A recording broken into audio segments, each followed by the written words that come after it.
আসে বিপ্লবের গন্ধ। বিপ্লব হওয়ার জন্য একটা প্রেক্ষাপট লাগে। সেটা গণঅভ্যুত্থান বলেন বা অন্য কোনো সামাজিক বিপ্লব, সাংস্কৃতিক বিপ্লব, সবকিছুরই পেছনে একটা বিরাট কার্য এবং কারণ থাকে। আমাদের দেশে গত ২ বছরে যা কিছু ঘটেছে, তাতে একটি প্রতিবিপ্লব, কাউন্টার রেভলিউশন বলতে গেলে অনিবার্য হয়ে পড়েছে। কারণটা কি? প্রথম কারণ হলো যে ২০০৯ থেকে ২০১৪ পর্যন্ত আওয়ামী লীগ সরকারের যে একটা ধারাবাহিক যে শাসন ব্যবস্থা ছিল, তাদের যে বৈধতা ছিল, সেই বৈধতার জায়গাটি ২০১৪ থেকে ২০২৪ পর্যন্ত একেবারে ১০টি বছর ক্রমাগত বিতর্কিত হয়েছে, রাজনীতির ইতিহাস কলঙ্কিত হয়েছে এবং আওয়ামী লীগ নামক যে রাজনৈতিক দল, তার যে একটা সুদীর্ঘ গণতন্ত্রের ইতিহাসে লড়াই এবং সংগ্রামের ইতিবাচক একটা ইতিহাস রয়েছে, সেটি কলঙ্কিত হয়েছে। কেবলমাত্র প্রশ্নবিদ্ধ নির্বাচন, শাসনকর্মে একছত্র আধিপত্য, কর্তৃত্ববাদী শাসন, যেটিকে সবাই স্বৈরাচারী শাসন বলে এবং এখন যেটাকে সবাই ফ্যাসিজম বলে বা ফ্যাসিবাদ বলে গালাগাল করছে। এর বাইরে বিশাল একটা অলিগার শ্রেণী তৈরি হয়ে যায়। এই অলিগার শ্রেণী তারা ব্যবসা নিয়ন্ত্রণ করত, মিডিয়া নিয়ন্ত্রণ করত, নিয়োগ বদলি সব কিছু নিয়ন্ত্রণ করত এবং পুরো রাষ্ট্রকে তারা নিজেদের এবং তাদের পরিবারের বাপদাদাদের সহায় সম্পত্তি বলে তারা ধ্যান করত। ছাত্রলীগ ছাড়া, যুবলীগ ছাড়া, আওয়ামী লীগ ছাড়া বা তাদের বংশ রক্ত ছাড়া, তাদের সার্টিফিকেট ছাড়া রাষ্ট্র এবং সরকারের কোনো সুযোগ সুবিধা কারোর জন্যই খুব সহজ ছিল না। তো এ সকল কর্মকাণ্ডের বিরুদ্ধে মানুষের যে ক্ষোভ, সেটি বাড়তে থাকে, ঘৃণা বাড়তে থাকে। সরকার অত্যন্ত কঠোর হস্তে তার সকল শক্তি দিয়ে সেগুলোকে বন্ধ রাখে, অবদমিত রাখে, ক্ষেত্র বিশেষে ছাই চাপা দিয়ে রাখে।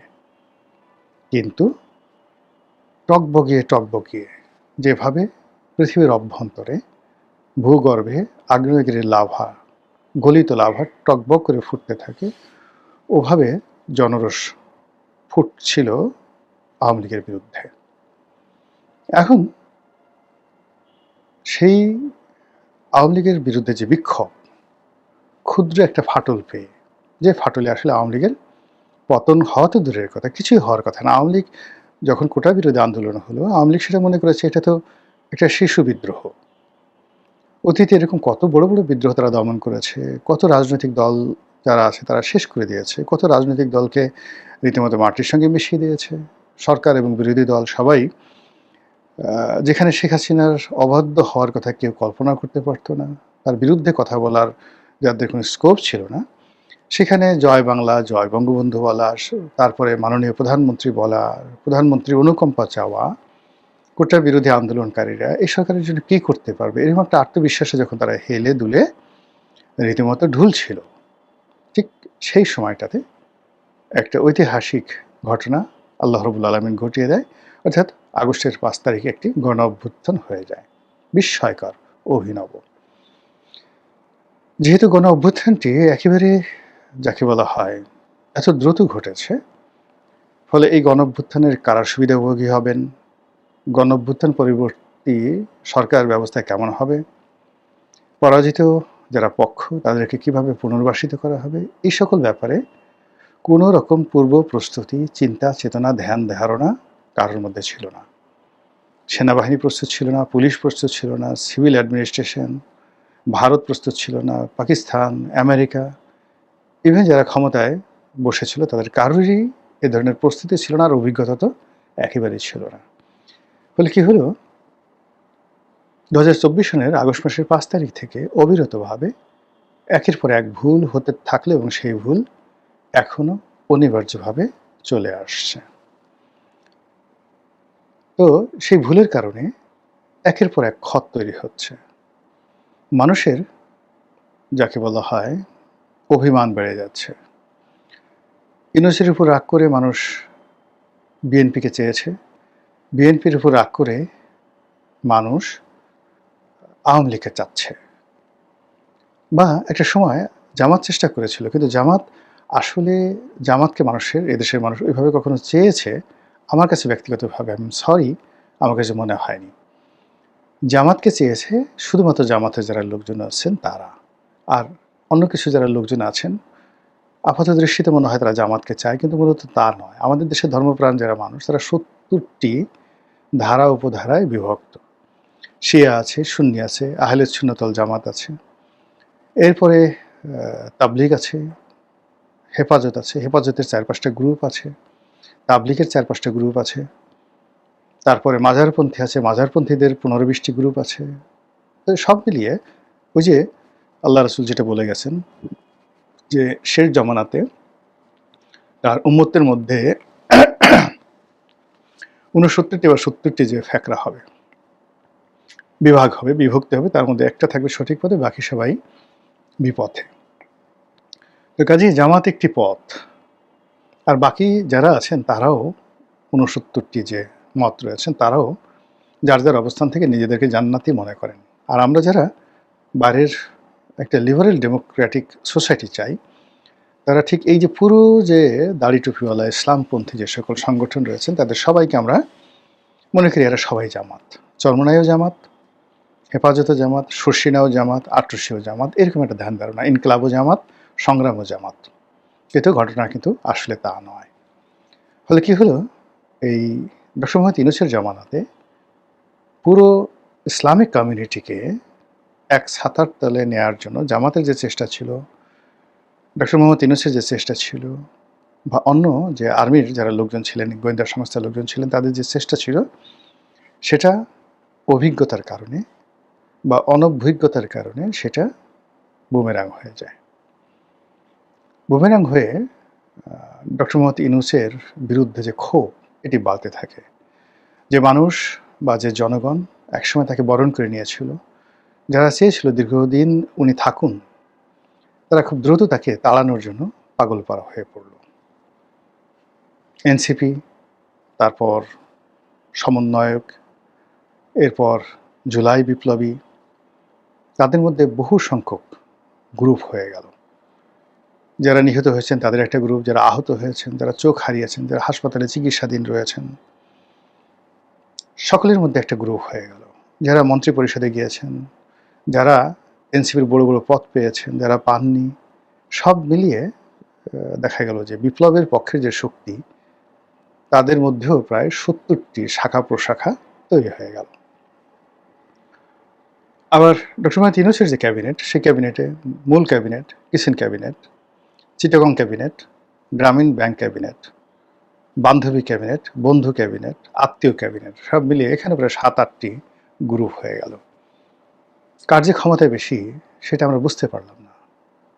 লামিয়া মুর্শেদের ক্ষমতায় বেশি, না প্রেস সচিব শফিক সাহেবের ক্ষমতা বেশি, আসিফ নজরুলের ক্ষমতা বেশি, নাকি আদিলুর রহমানের ক্ষমতা বেশি, রেজওয়ানা, সৈয়দা রেজওয়ানা হাসান ওনার ক্ষমতা বেশি, নাকি নূরজাহান বেগমের ক্ষমতা বেশি, এটা আমরা বুঝতে পারিনি। কিন্তু এর মধ্যেই সরকারের ক্ষমতার পট পরিবর্তন হলো, এবং আকস্মিকভাবে এত দ্রুততার সাথে তারেক রহমান সাহেব বাংলাদেশে এলেন, ক্ষমতায় বসলেন এবং তার প্ল্যান দিলেন, আই হ্যাভ এ প্ল্যান। তারপর প্রধানমন্ত্রী হলেন, এবং এখন তিনি প্রধানমন্ত্রী হয়ে সারা বাংলাদেশে, কেউ বলছেন হযরত উমর হওয়ার চেষ্টা করছেন, কেউ বলছেন আল্লাহ রাসূলের সাহাবীরা যেভাবে দায়িত্ব পালন করতেন ঠিক ওইভাবে তিনি রাষ্ট্রীয় দায়িত্ব পালন করে যাচ্ছেন। কেউ বলছেন তিনি তারেক রহমান সাহেব হলেন শহীদ প্রেসিডেন্ট জিয়াউর রহমানের কার্বন কপি। আর তারেক রহমান সাহেব নিজে বারবার দেশ জাতিকে বোঝানোর চেষ্টা করছেন যে তার অসাধারণ একটা পারিবারিক শিক্ষা আছে, তার বাবা মোরালি নৈতিকভাবে তাকে মানুষ করেছেন, তাকে অনেক শিখিয়েছেন, এবং তাকে শিক্ষা দেওয়ার জন্য মাঝে মধ্যে পিটুনি দিয়েছেন, মানে ছ্যাঁচা দিয়েছেন। জিয়াউর রহমান সাহেব তার কান ধরে কিভাবে টেনে নিয়ে গেছেন, কানের কোন অংশে তিনি টান দিচ্ছেন, উপরের অংশে না নিচের অংশে, সেটা জনাব তারেক রহমান সাহেব তিনি তার নিজের কান ধরে সেটা তিনি দেখিয়ে দিয়েছেন যে এইভাবে তার বাবা তাকে কান মলে নয়, কান ধরে টেনে হিঁচড়ে তাকে নিয়ে তার বাসার একজন কাজের লোক, বা মানে যাকে আমরা গৃহকর্মী বলি বা সাহায্যকারী বলি, তাদের কাছে তিনি মাপ চাইয়াছেন, সরি বলিয়াছেন। তো এই কথাগুলো তারেক রহমান সাহেব বলছেন মনের আনন্দে, উদারভাবে বলছেন, এবং এটার প্রতিক্রিয়া কী হতে পারে, এটার নেতিবাচক ইতিবাচক কী হতে পারে তিনি এ সকল চিন্তা করছেন না। তিনি মনে করছেন এই কথাগুলো বললে তিনি যে খুব পারিবারিকভাবে সৎ এবং শিক্ষিত, তার পরিবার যে অনেক কিছু তাকে শিখিয়েছে, এটা জাতির সামনে প্রমাণিত হবে। তিনি বলার চেষ্টা করছেন নিজের অজান্তে তিনি শৈশবে খুব দুষ্ট ছিলেন, ভীষণ রকম দুষ্ট ছিলেন।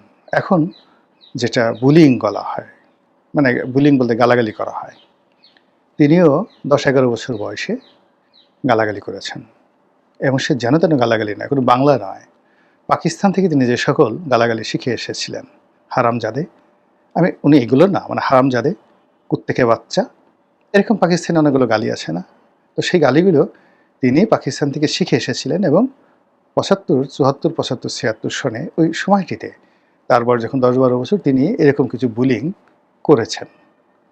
এখন এটা অত্যন্ত সরল স্বভাবটি, ওই বয়সে সবারই হয়, মোরাললেস ছোটোকালে এরকম অনেক অনেক কিছু করে, সেই কথাগুলো তিনি বলছেন। কেন বলছেন, কী কারণে বলছেন, সেটা আমি বলতে পারবো না। নিঃসন্দেহে তার মনে হয়েছে এটা দ্বারা তিনি মানুষজনকে একটা মেসেজ দিতে চাচ্ছেন যে প্রাতিষ্ঠানিক শিক্ষা যাই থাকুক না কেন, পারিবারিক শিক্ষা এবং পারিবারিক শাসন যেটা শৈশবে তিনি পেয়েছেন, ওটা এখনকার সমাজে নেই, এবং এটা এখন খুব জরুরি।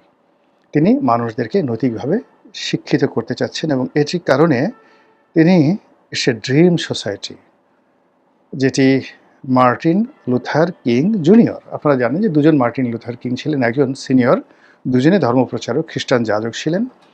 তো যিনি জুনিয়র, তিনি আমেরিকাতে আততায়ীর হাতে নিহত হয়েছিলেন। তার একটা বিখ্যাত উক্তি ছিল, আই হ্যাভ এ ড্রিম। তো সেটার আদলে তিনি বলেছেন আই হ্যাভ এ প্ল্যান, এবং পরবর্তীতে সেটা আবার চিন্তা করলেন যে আই হ্যাভ এ প্ল্যান, এটা অনেকটা ডিক্টেটর ভাব এসে যায়, হিটলার ভাব এসে যায়, মুসলিনি ভাব এসে যায়। দেন হি চেঞ্জ ইট, অ্যান্ড তিনি বললেন যে উই হ্যাভ এ প্ল্যান, আমাদের সকলের একটা সম্মিলিত পরিকল্পনা আছে। ভালো কথা। তো সেই পরিকল্পনাটা যে স্বপ্ন, সেই পরিকল্পনাটার সঙ্গে বর্তমানের চাইতে অতীত এবং ভবিষ্যৎ দুটো বেশি অঙ্গাঙ্গিভাবে জড়িত। অতীত হলো তার বাবা যে সকল কর্ম করেছেন, যেমন খাল কেটেছেন, এটা।